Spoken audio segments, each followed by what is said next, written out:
Je suis dégoûté, je suis vraiment plus que dégoûté. C'est lamentable, c'est lamentable. Tous ces détritus qui n'étaient pas présents, ces bungalows de construction qui n'étaient pas présents. Cette pièce, elle est totalement trempée. Mais c'est affolant. Et c'est vraiment dommage que ce bâtiment ne soit pas respecté.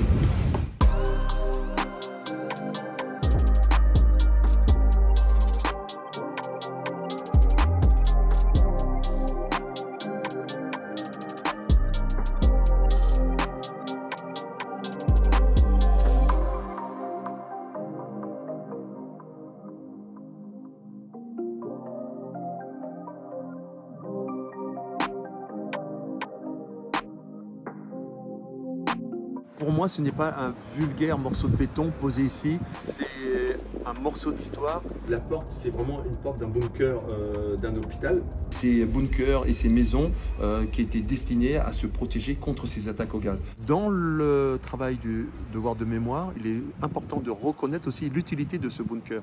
Pourquoi le mur a été percé, pourquoi le sol a été percé, et on le retrouve ici aussi.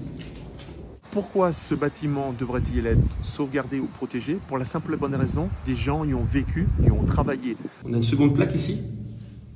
Donc c'était les numéros qui étaient réservés soit au poste, soit aux douches. Tiens, regarde ce que je trouve encore.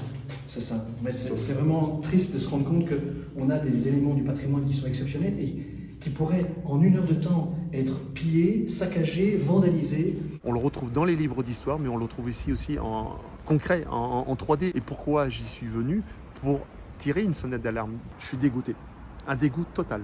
La peinture est intacte, le papier y est, la chambre 10, elle est indiquée, et la poignée fonctionne. C'est mon carottage. On voit que c'est un carottage. Dans l'ordre, le premier, restaurer les dégâts que les autorités ont faits. Parce que le carottage n'a pas été fait par vous, moi. Le point 2, fermer l'accès, de façon à ce que le peu qui en reste puisse être conservé. À mon avis, non.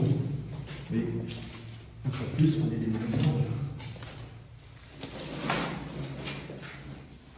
On dirait que c'est un tuyau de douche, mais c'est surprenant.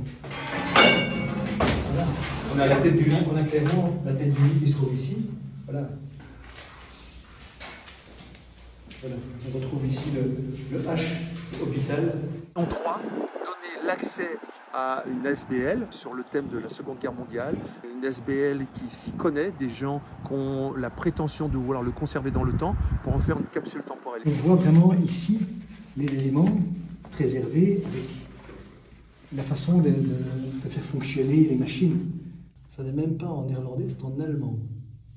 Couloir aménagé, large en parallèle. Et là, on est dans la seconde zone, avec une porte, comme j'expliquais, le vandalisme, une porte qui a été retirée, malgré que ça soit des portes blindées en acier lourde, bah celle-ci, elle n'est plus là, elle est ici.